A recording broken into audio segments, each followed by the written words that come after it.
আমি এখন যে জায়গাটিতে দাঁড়িয়ে আছি এটি হচ্ছে ঐতিহ্যবাহী চান্দোলা যে ইউনিয়ন রয়েছে, চান্দোলা ইউনিয়নের একটি ছোট্ট গ্রাম যেটি হচ্ছে দর্পনারায়ণপুর মধ্যপাড়া ধরে থাকে এই জায়গাটিকে। এটির পাশে রয়েছে একটি মসজিদ।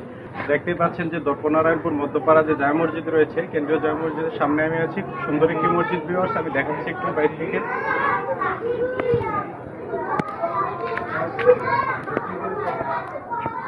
এখানে বাউন্ডারিতে খুব সুন্দর করে লাইটিং করা হয়েছে। অবশ্য আরো কয়েকটি লাইট লাগানোর বাকি রয়েছে, বাকি সব কাজ হয়ে গেছে।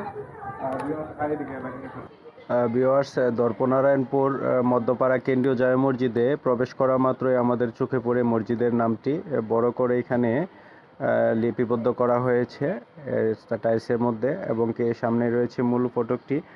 দেখতে পাচ্ছেন যে মসজিদটি খুব সুন্দর করে কাজ করা হয়েছে, উন্নত মানের টাইলস ব্যবহার করা হয়েছে, এবং কি এখানে সিঁড়ি রুম রয়েছে। যেহেতু মসজিদটি দোতলা, উপরে ওঠার জন্য সিঁড়ি রুম রয়েছে, দোতলার কাজ চলমান রয়েছে। মূল ফটকের মধ্যে পবিত্র কাবা শরীফের যে দুটি মিনারা রয়েছে এটিকে ফুটিয়ে তোলা হয়েছে। পাশেই দেখতে পাচ্ছেন যেটি, এটি হচ্ছে পুরো বাউন্ডারিটি আমি দেখাচ্ছি। সামনে যথেষ্ট স্পেস রাখা হয়েছে।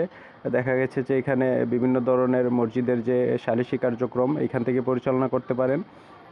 ভিউয়ার্স, এখন যে জায়গাটি দেখতে পাচ্ছেন এটি হচ্ছে একদম মসজিদের বাইরের অংশ। বাইরে থেকে আমি দেখাচ্ছি পুরো মসজিদটিকে, খুব সুন্দর লেগেছে আমাদের কাছে।